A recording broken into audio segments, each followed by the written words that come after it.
باللجنة العليا لإدارة الأزمات حول آخر المستجدات والإجراءات التي اتخذتها دولة قطر فيما يتعلق بمكافحة فيروس كورونا كوفيد-19. يشارك في المؤتمر اليوم كل من سعادة السيدة لولو بنت راشد الخاطر المتحدث الرسمي باسم اللجنة العليا لإدارة الأزمات، الدكتور عبد اللطيف الخال رئيس المجموعة الاستراتيجية الوطنية للتصدي لفيروس كورونا كوفيد-19 ورئيس قسم الأمراض الانتقالية بمؤسسة حمد الطبية، السيد صالح الخليفي وكيل الوزارة المساعد لشؤون التجارة بوزارة التجارة والصناعة. تتفضل الآن سعادة السيدة لولو بنت راشد الخاطر المتحدث الرسمي باسم اللجنة العليا لإدارة الأزمات بشرح العرض التفصيلي. تفضل يا أستاذ. شكرا أخي محمد. بسم الله الرحمن الرحيم، وبه نستعين. الإخوة المواطنون والمقيمون، تتركز إحاطتنا اليوم على الرفع التدريجي المحكم للقيود المفروضة في دولة قطر جراء كوفيد-19. كما تعلمون هذا الوباء اجتاح العالم كله، ولسنا في دولة قطر بدعا من الدول في مكافحتنا لهذا الوباء، إلا أن الرفع التدريجي لا يعني بالضرورة أو لا يعني مطلقا أننا لن نقوم بالإجراءات الاحترازية، ولطالما كان مبدأنا ونبراسنا في طريق المكافحة لهذا الوباء هو المصلحة العامة والصحة والسلامة لكل من يعيش على أرض دولة قطر. هذه السلامة تعني السلامة في أبعادها المختلفة والشاملة: السلامة الصحية، السلامة الاجتماعية، السلامة الاقتصادية، والسلامة النفسية، وغيرها من مناشط الحياة. وقد قلنا مرارا وتكرارا أن مناشط الحياة المختلفة لا يمكن أن تتوقف إلى أجل غير مسمى، وقد جاء هذا الأجل المسمى للبدء بشكل تدريجي وعبر مراحل 4 لرفع بعض القيود مع أخذ كل الاحتياطات اللازمة. ولو بدأنا بالعرض التفصيلي في هذا المجال، سنجد من خلال الشريحة الأولى أننا أمام رسم بياني فيه خطان، واحد باللون الأحمر والآخر باللون الأزرق كما ترون في الشاشة. أما اللون الأحمر فهو المنحنى لو أن دولة قطر لم تطبق الإجراءات الاحترازية ولم تفرض القيود التي فرضتها. هذا المنحنى كما تلاحظون فيه ارتفاع شديد مرت به بالمناسبة بعض الدول، وأدى ذلك إلى انهيار النظام الصحي لديها، في حين أننا ولله الحمد بفضل التزام الأغلبية، بفضل القيود التي كانت مفروضة، وبفضل الإجراءات الاحترازية تمكنا من مد هذا المنحنى على مدى زمني أكبر. بمعنى لو أن نفس الأعداد المصابة كانت أصيبت خلال فلنقل أسبوعين مثلا، لكان أدى ذلك لا سمح الله إلى الضغط الكبير على النظام الصحي، وربما كما حدث في بعض الدول انهيار هذه المنظومة الصحية. إلا أن هذا لم يحدث في دولة قطر ولله الحمد، وهناك شواهد عدة على هذه المسألة، منها أن دولة قطر هي من أقل الدول عالميا في عدد الوفيات، وشواهد أخرى كثيرة. إذا نؤكد أن هذه القيود ورفعها بشكل تدريجي هو ضرورة، والإجراءات الاحترازية لا زالت قائمة، التباعد الاجتماعي وغيرها من المسائل التي سيركز عليها الدكتور كذلك عبد اللطيف الخال إن شاء الله اليوم أثناء النقاش. الهدف من هذه الشريحة هو أن نبين أن العمل ليس منوطا فقط بوزارة الصحة العامة، ولا بالقطاع الحكومي فحسب، ولا بالقطاع الخاص الذي بالمناسبة نتوقع منه دورا كبيرا، ولكنه منوط بنا جميعا، بي وبك وبك، بجميع أفراد المجتمع كبارا وصغارا، رجالا ونساء. إذن للقطاع الحكومي دور، للقطاع الخاص دور، وللأفراد دور كبير كذلك. الركائز الأساسية التي قامت عليها استراتيجية الرفع التدريجي للقيود، الحقيقة أن لها عدة أبعاد، منها على سبيل المثال الرعاية الصحية أو البعد الصحي، منها البعد الاقتصادي، ومنها كذلك البعد المجتمعي. لو نظرنا للركائز الخمسة سنجد النقطة الأولى هي التدرج في رفع القيود بناء على تحقيق التوازن بين المخاطر الصحية والمنافع الاجتماعية والاقتصادية، ثم المراقبة الوثيقة لتأثير رفع القيود خلال الفحوصات وتتبع المخالطين بشكل فعال، أي أنها ستزيد خلال الفترة القادمة، قواعد وخطط تشغيلية واضحة لإبقاء مخاطر الإصابة ضمن أدنى المستويات مثل التباعد الاجتماعي على سبيل المثال. النقطة الرابعة وهي باللون الأحمر لهدف ولسبب، أن هناك توجها واضحا أن الانتقال كما ذكرت هناك 4 مراحل، الانتقال من كل مرحلة إلى المرحلة التي تليها تعتمد على المؤشرات ال9 التي سنشرحها وعلى مدى الالتزام من الجميع، إلا أنه في حال عدم الالتزام على سبيل المثال أو في حال أن أحد المؤشرات تأثر بشكل سلبي، في هذه الحالة هناك توجه واضح أنه يمكن إعادة فرض بعض القيود أو تأخير البدء في المراحل التالية. النقطة الخامسة ترتيبات اللجنة العليا، طبعا شملت جميع القطاعات خلال الفترة الماضية. كما تلاحظون هناك عدد من الدول قامت بذلك بالفعل. قام الإخوان مشكورين من جميع الجهات بدراسة نماذج عدة، طبعا ليست فقط هذه الدول التي درست، ولكن هذه نماذج منها ألمانيا، منها نيوزيلندا، منها كوريا الجنوبية، منها أيرلندا كذلك. المهم في هذه الدراسة المقارنة هو أن ما تم استنتاجه هو التالي: أن الجوانب الاستراتيجية المشتركة بين الدول في خطط رفع القيود هي البدء متأخرا مع مؤشرات أداء رئيسية معرفة بشكل واضح، وتتم مراجعتها بشكل دوري لرفع القيود ذات الخطورة الأقل أولا، وبناء على الأولويات الخاصة بكل دولة. بناء على هذه الدراسة تم تحديد 9 مؤشرات مختلفة في مجالات مختلفة: في علم الأوبئة، في قدرة النظام الصحي على تقديم الرعاية الصحية، وفيما يسمى بالصحة العامة. لو أخذنا مثالا من علم الأوبئة على سبيل المثال، لو لاحظتم خلال الفترة الماضية ومن خلال الاكتشافات الجديدة عموما عالميا، وبالتالي اعتماد بروتوكول جديد للشفاء، نلاحظ أن عدد الحالات النشطة اليوم في دولة قطر أقل والله الحمد من حالات التشافي، وهذا مؤشر جيد. كذلك هناك مؤشر آخر ما يعرف ب R0 أو RT، وهو ما يعرف بالعدد التكاثري. ما الذي يعني ذلك؟ ببساطة قدرة كل شخص أو إمكانية كل شخص مصاب أن ينقل هذه العدوى لأشخاص آخرين. كلما قل العدد كلما كان ذلك أفضل، ويعني انحسار الوباء.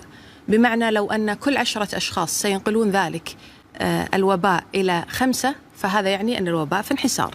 لكن إذا كل شخص سينقله إلى 5 فالوباء سيزيد. والله الحمد بحسب الدراسات المعقدة التي تقوم بها وزارة الصحة العامة في هذا المجال لحساب الRT، العدد التكاثري في هبوط، وبالتالي إن شاء الله في انحسار. وطبعا الدكتور عبد اللطيف يستطيع الإسهاب أكثر في هذه النقطة. قدرة النظام الصحي أو الرعاية الصحية، معدلات إصابة منخفضة بين الممارسين الصحيين لابد أن تظل منخفضة. كذلك مخزون كاف من معدات الوقاية الشخصية لدى مؤسسة حمد ومؤسسة الرعاية الصحية الأولية، قدرة استيعابية كافية لجميع المرضى، ومعدل الإشغال المتوقع لأسرة مرضى كوفيد-19 في وحدات العناية المكثفة والحثيثة والمركزة. في مجال الصحة العامة، القدرة الاستيعابية المناسبة لمنشآت العزل والحجر الصحي، التقييم والمتابعة المستمرين، قدرة كافية على إجراء الفحوصات المخبرية بشكل يومي. خلاصة الأمر، هذه المؤشرات 9 هي المؤشرات التي سيتم تتبعها خلال الرفع التدريجي للقيود، ونتمنى أن تسير كلها في الاتجاه الصحيح حتى ننتقل بسلام من مرحلة إلى أخرى. القواعد الأساسية كما ذكرنا، رفع القيود لا يعني عدم التباعد الاجتماعي، بل على العكس، لأن رفع القيود قد يعني، وسنشرح ذلك خلال الإجراءات، تواجد أعداد أكبر في مساحة معينة. لذلك من الضرورة أن يكون كل واحد منا رقيبا على نفسه، وأن تكون كل منشأة رقيبة على من لديها، وأن يكون كل موقع عمل رقيبا لمن يزورون موقع العمل هذا أو من يعملون في موقع العمل هذا. لابد من مراعاة هذه المسافة الآمنة. المعدات الشخصية طبعا والمطهرات اليد إلى آخره. الفحص المبكر في حالة الشعور بأي أعراض. تطبيق احتراز، وجود تطبيق احتراز الذي سيكون شرطا لدخول أماكن العمل وبقية الأماكن التي سنذكرها إن شاء الله بعد قليل.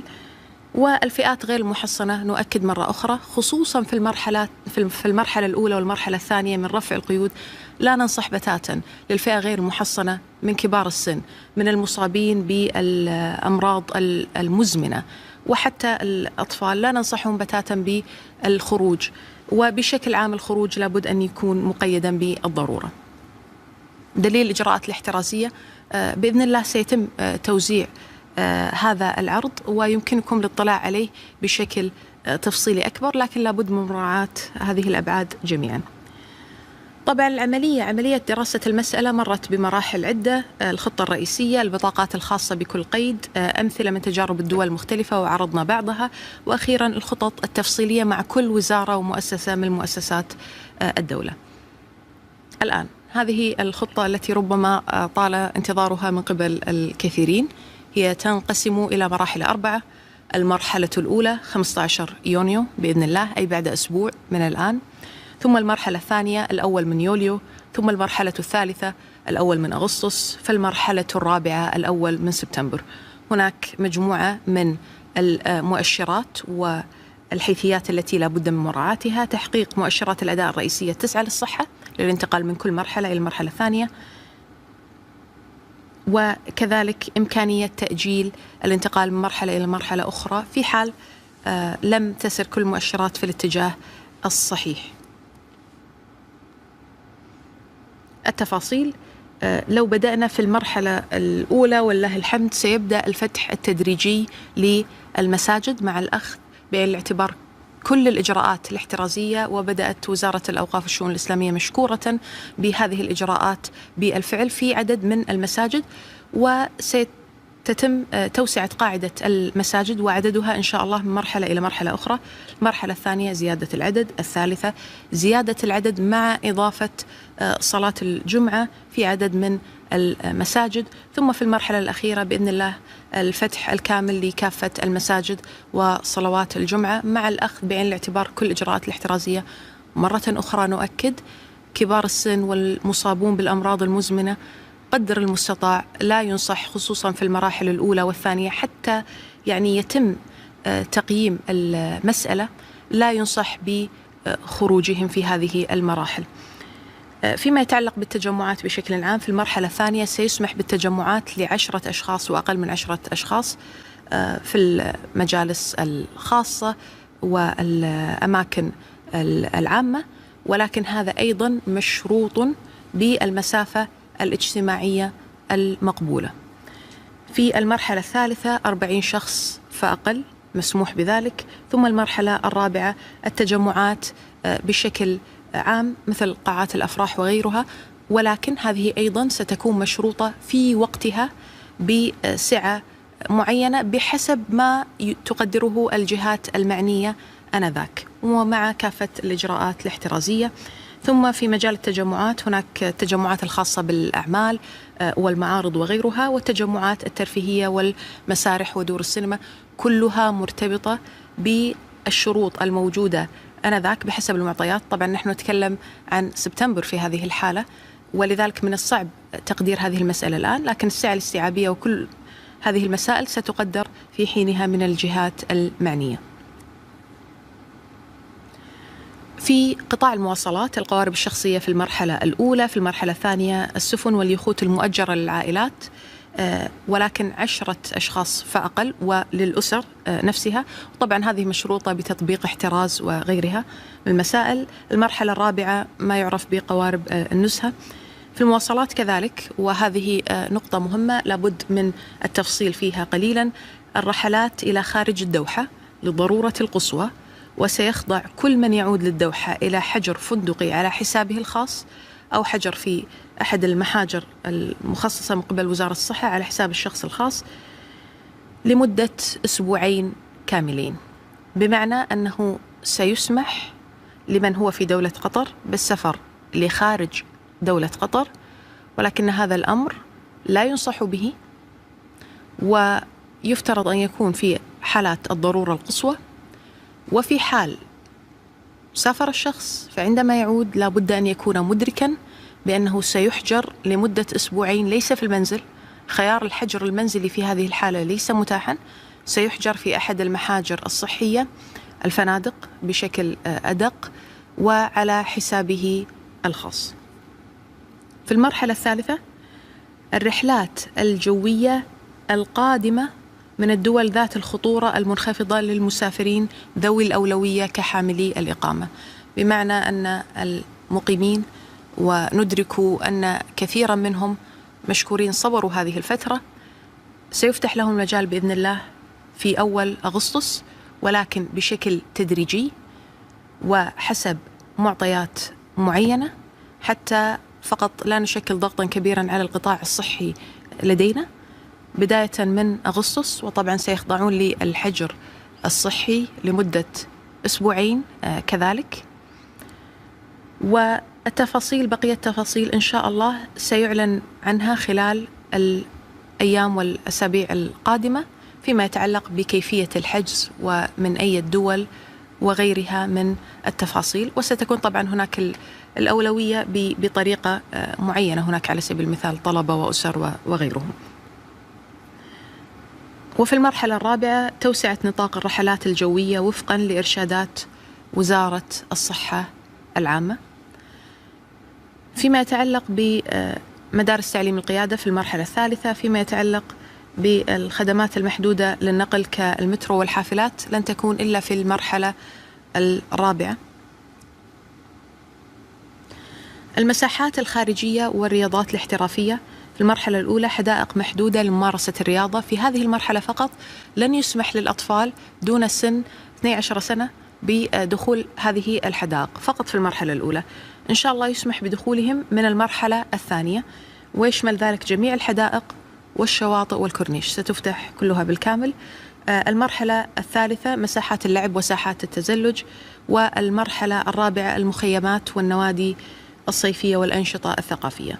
فيما يتعلق بالرياضات الاحترافية، التدريب على سبيل المثال، التدريب من المدرب إلى شخص أو من المدرب إلى 5 أشخاص سيسمح به في المرحلة الأولى في الأماكن المفتوحة والصالات الكبيرة لفئة المحترفين نؤكد.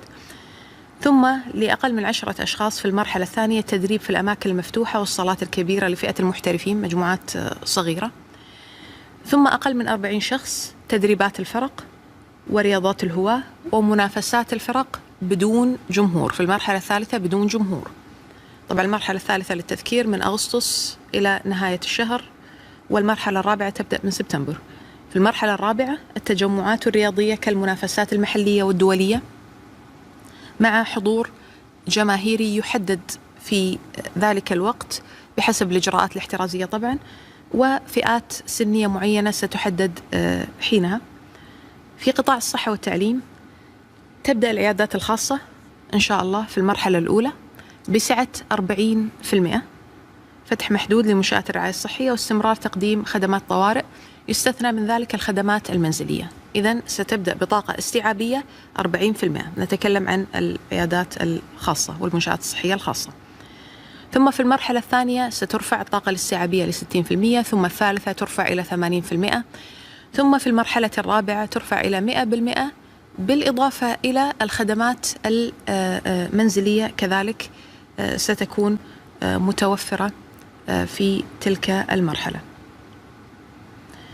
هناك دور الحضانة ومراكز رعاية الأطفال في المرحلة الثالثة، وفي المرحلة الرابعة كذلك بدء العام الدراسي الجديد بإذن الله.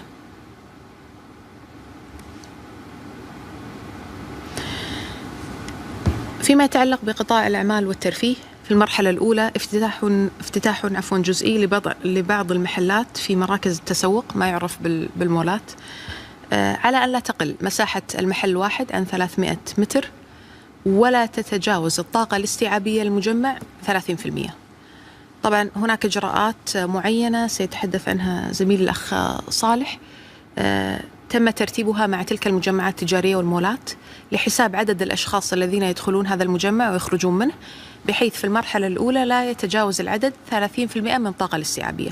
والمحلات ليست كل المحلات، ولكن التي لا تقل عن 300 متر وتزيد عن 300 متر. في المرحلة الثانية بإذن الله افتتاح جميع مراكز التسوق ولساعات محدودة مع رفع الطاقة الاستيعابية لذلك. وكذلك ستفتتح الأسواق وأسواق بيع الجملة بسعة محدودة وساعات محدودة.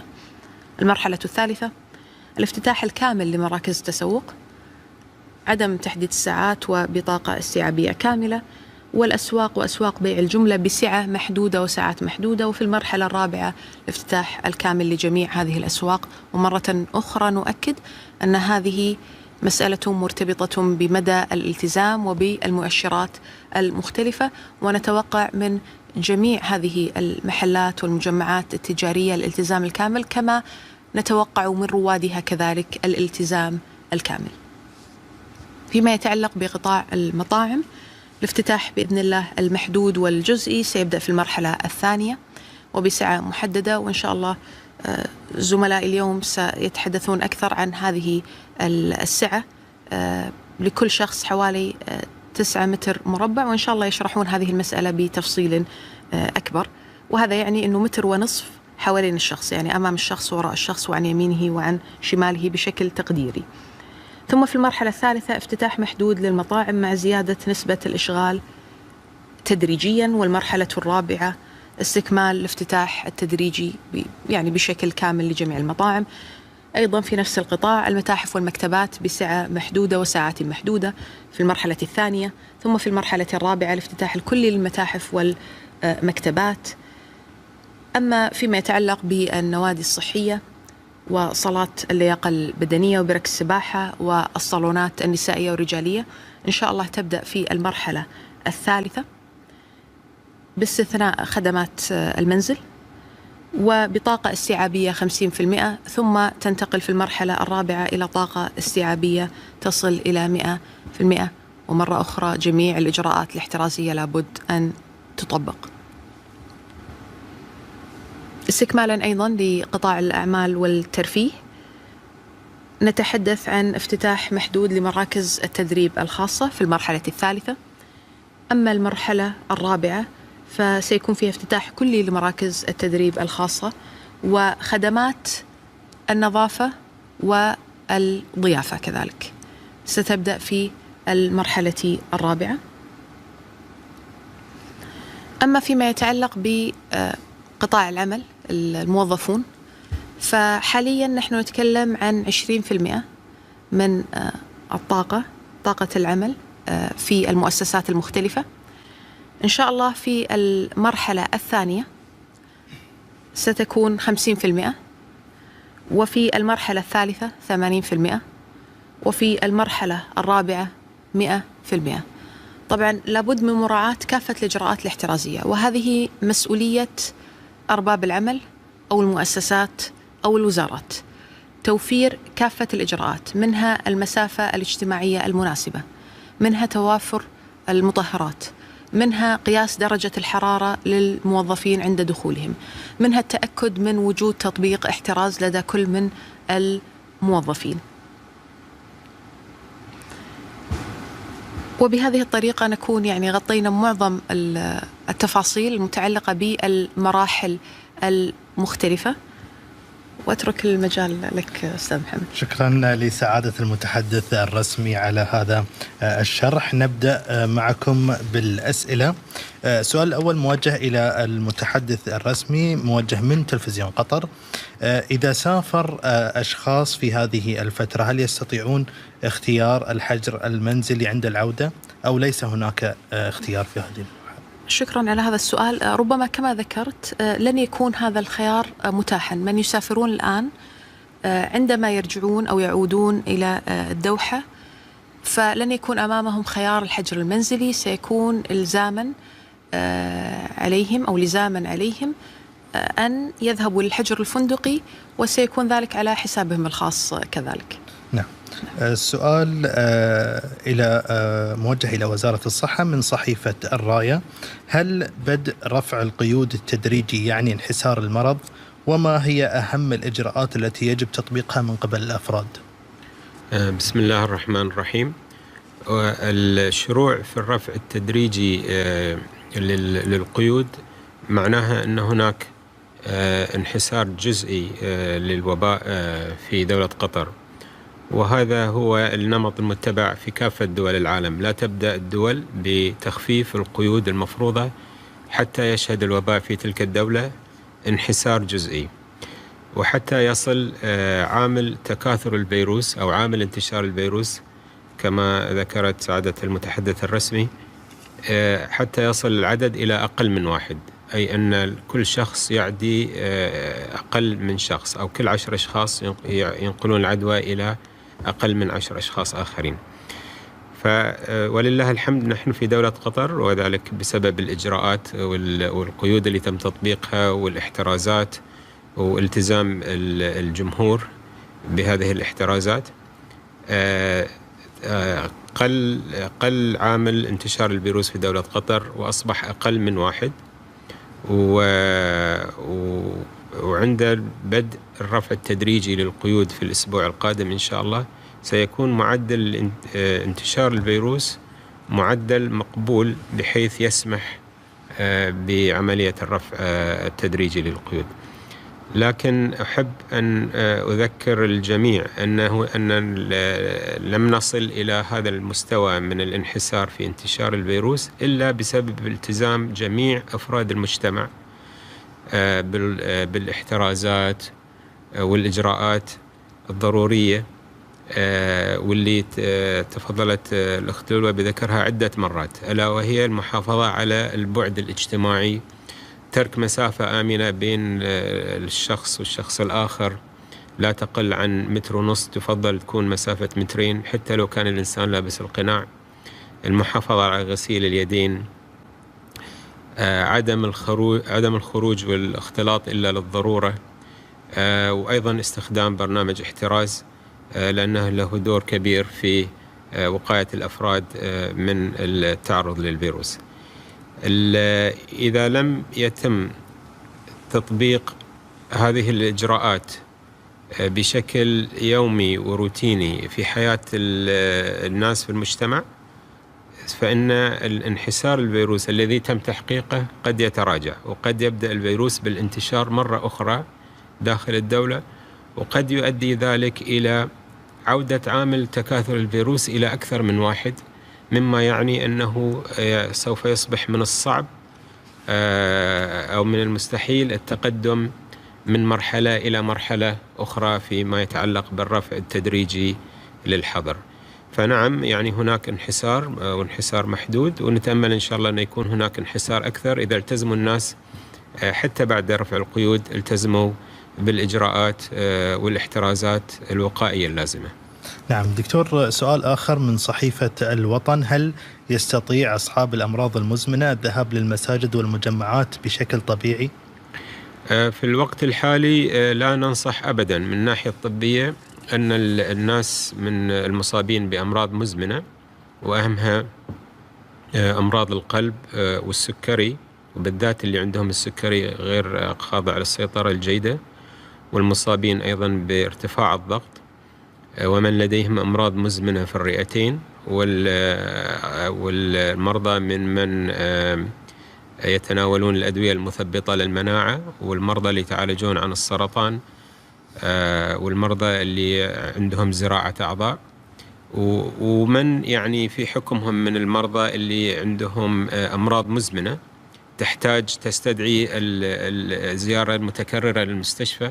ننصحهم بالإضافة إلى الناس من الفئة السنية من 60 عام فأكثر تجنب الصلاة في المساجد في المراحل الأولى، وذلك حفاظا على حياتهم وعلى صحتهم.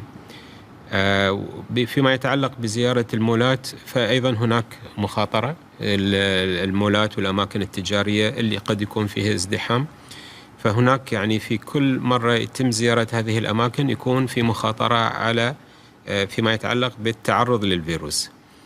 فننصح أيضا نفس الفئات هذه بما فيها الناس اللي أعمارهم تتجاوز 60 عام أن لا يذهبون إلى هذه الأماكن إلا إذا كانوا مضطرين. إذا ما كان عندهم أحد من أصدقائهم أو من أفراد الأسرة يذهب بالنيابة عنهم يعني شراء حاجياتهم. في حال عدم توافر ذلك فيجب أن يكون عدد المرات التي يعني يحتاجون أن يزورون في هذه الأماكن تكون محدودة جدا. دكتور إذا تسمح لي، يعني هذه النقطة أيضا نحن ذكرنا ربما في أماكن العمل أنه اليوم نعمل بطاقة تقريبا 20%، ثم سنزيدها إلى 100% إن شاء الله، يعني 50 80 100. طيب هل هناك قاعدة معينة أنه من يتركون لين النهاية؟ يعني هل أصحاب الأمراض المزمنة مثلا المفروض أنهم يتركون للنهاية؟ ومسألة أخرى إذا تسمح لي، يمكن دائما نحن نركز على مرضى الضغط والسكري وتم لومنا كثيرا، يعني عن نفسي تلقيت كثير من الاتصالات يقولوا لي طيب والربو، فيعني لو تفصل لنا في هذه المسألة. نعم، هو طبعا هو من الصعب حصر جميع الأمراض المزمنة، لكن الأمراض بشكل عام التي تستدعي زيارة متكررة للمستشفيات يعني هذا يكون صح تعريف المرض المزمن. الربو في بعض المؤشرات الطبية اللي تبين أن المصابين بالربو الشديد هم عرضة أكثر من غيرهم للإصابة بمضاعفات فيروس كوفيد-19. أما المصابين بربو خفيف أو متوسط قد تكون الإصابة لديهم أخف، بس طبعا لازم ما يجازفون وما يخاطرون بأن يعرضون نفسهم للإصابة. فيما يتعلق بالعودة التدريجية إلى العمل، ينصح بأن يترك الكبار في السن إلى المرحلة الأخيرة اللي هي المرحلة الرابعة، واللي هم نسبة 20% المتبقية من الطبقة العاملة، تترك إلى آخر مرحلة، حيث يعني يكون في ذاك الوقت أن معدل انتشار الفيروس نتأمل إن شاء الله أن يكون وصل إلى أدنى مستوياته، بحيث الذهاب إلى العمل لا يشكل خطورة كبيرة عليهم. وهذا ينطبق أيضا على المصابين بأمراض مزمنة اللي ذكرنا معظمها.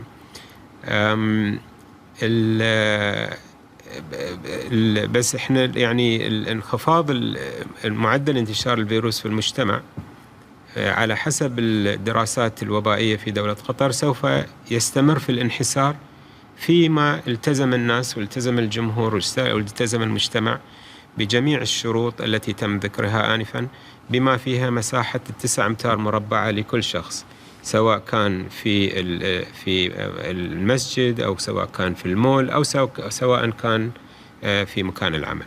سؤال التالي موجه إلى وزارة التجارة والصناعة، موجه من صحيفة الشرق. سيد صالح، كيف سيكون شكل فتح المجمعات التجارية في المرحلة الأولى، وما هي التزامات بالنسبة للمجمعات، المحلات وأيضا الأفراد في هذه المرحلة؟ شكرا محمد. احنا قبل ما نتكلم عن آلية الرفع التدريجي للقيود، صراحة أنا أود أن أشكر وأشيد بجهود القطاع الخاص ومحلات التجزئة، خاصة على التطور التكنولوجي وتطور الخدمات اللي لاحظناه في الفترة السابقة. كان هناك استثمار كبير في البنية التحتية التكنولوجية والتوصيل، وأتمنى أن هذه الخدمات لا تزول بعد فتح الأسواق والرجوع إلى ما كنا عليه، لأن صراحة كانت خطوات وقفزات جبارة من القطاع الخاص. أما فيما يخص مراحل الفتح، تم استشارة والتواصل مع القطاع الخاص وملاك المجمعات التجارية بشأن أفضل طريقة توازن بين صحة المجتمع وصحة المتسوقين ورجوع الحياة ودورة الاقتصاد إلى هذه المحلات. وتم تحديد مساحة 300 متر مربع كمساحة دنيا لفتح المحلات، بحيث تكون هناك المحلات الكبيرة والتي بالعادة تكون متعددة الاختصاصات التي تخدم شريحة كبيرة من المستثمرين أو المستهلكين. وفي نفس الوقت يتم تحديد عدد زوار المجمع بشكل عام إلى 30% من الطاقة الاستيعابية، بالإضافة إلى كل محل على حدة بشخص واحد لكل 9 أمتار، بحيث لا يكون هناك ازدحام في محل معين قد يسبب تقليل المساحة الاجتماعية بين المتسوقين. كما تم تفادي فتح المحلات اللي تجذب ويكون هناك فيها ازدحام، مثل ردهة الطعام، مثل صالات الألعاب، ومثل صالات السينما. كما سيبقى المجمع التجاري مغلقا يومي الجمعة والسبت. كل هذا لكي يتم توفير السلع والاحتياجات الرئيسية للمستهلك وللمتسوق بدون التسبب في أي ازدحام. كما سيتم تنظيم الدخول والخروج إلى المجمعات التجارية بلبس الكمامات، توفير المعقمات، قياس درجة الحرارة التي يجب أن تكون أقل من 37.8 سواء للمتسوقين أو للعاملين في المجمع التجاري. سيتم فقط السماح للدخول لمن هم فوق 12 سنة وأقل من 60 سنة. الأشخاص الذين يحتاجون للذهاب والتسوق، وتفادي دخول الأشخاص اللي قد تكون حالتهم حرجة وأكثر عرضة للوصول للمرض. صراحة الهدف الرئيسي هو أن احنا يكون هناك مسؤولية مشتركة بين الحكومة وبين الشعب وبين أصحاب المجمعات التجارية، حيث لن صراحة تتهاون الوزارة في إغلاق أي من المجمعات إن حصل هناك مخالفة لأي من هذه الشروط، ولو كانت لمحل واحد سيتم إغلاق المجمع بشكل كامل. وتفهم أصحاب المجمعات التجارية أن الصحة تأتي أولا مع إرجاع العجلة الاقتصادية لما كانت عليه، فتح المحلات، زيادة التسوق لجميع المستهلكين. نعم، سؤال من صحيفة العرب موجه إلى وزارة الصحة. دكتور، هل يغني لبس الكمام عن التباعد الاجتماعي؟ الكمام يعتبر إضافة إلى الإجراءات الوقائية ولا يعتبر عوضا عن التباعد الاجتماعي أبدا. ومن الملاحظ أن الناس عندما يستخدمون الكمامات أنهم يتهاونون في موضوع مسألة البعد الاجتماعي أو ترك المسافة الآمنة بينهم وبين الآخرين عند التحدث بين شخصين أو أكثر، وهذا يشكل خطورة لأن ممكن ينتقل الفيروس بعض الأوقات من خلال الكمامة إذا كان الإنسان في ذروة قدرته على نقل الفيروس، وقد يدخل من خلال العينين أيضا، يعني مش فقط من خلال الجهاز التنفسي. فيجب الحرص عند استخدام الكمامة على المحافظة على المسافة الآمنة من الآخرين، وعدم الظن بأن الكمامة يعني تجب الحاجة عن ترك هذه المسافة الآمنة. الكمامة هي إضافة في الإجراءات الوقائية وليست عوضا عن ترك المسافة الآمنة. نعم، سؤال من صحيفة لوسيل موجه إلى وزارة التجارة والصناعة. سيد صالح، هل ستؤثر خطة رفع القيود على برامج الإعفاءات والتسهيلات التي قدمتها الدولة مثل برنامج الضمان الوطني الذي تم تمديده إلى سنة كاملة؟ كما تعلم أخوي محمد أن أغلب القطاعات الاقتصادية في الدولة تأثرت من هذه الجائحة، وكانت توجيهات سيدي حضرة صاحب السمو بضخ مبلغ 75 مليار ريال قطري على مدى فترة طويلة لدعم والتأكد من نهوض القطاع الخاص. الحزمة الرئيسية بدأت شهر 3، وأغلب التسهيلات كانت لفترة 6 أشهر، أي أيضا بعد فترة انتهاء رفع القيود التدريجية. الإعفاء من الكهرباء والمياه سيبقى إلى 15/9.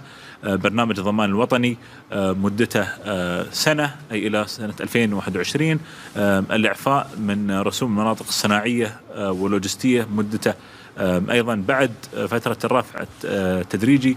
فإحنا الهدف الرئيسي هو التأكد من قوة وصلابة ومتانة القطاع الخاص. يتم تقييم وضع القطاع الخاص بشكل شهري لمعرفة احتياجاتهم، وكما لاحظنا يتم هناك تغيير وتأقلم هذه الحوافز. تم إضافة قطاع المقاولات بناء على رغبة وطلب القطاع الخاص. احنا اليوم نستشف من القطاع الخاص، سواء كانت غرفة التجارة أو رابطة رجال الأعمال، إلى أي مشاكل تطرأ على القطاع الخاص لم تكن في البال.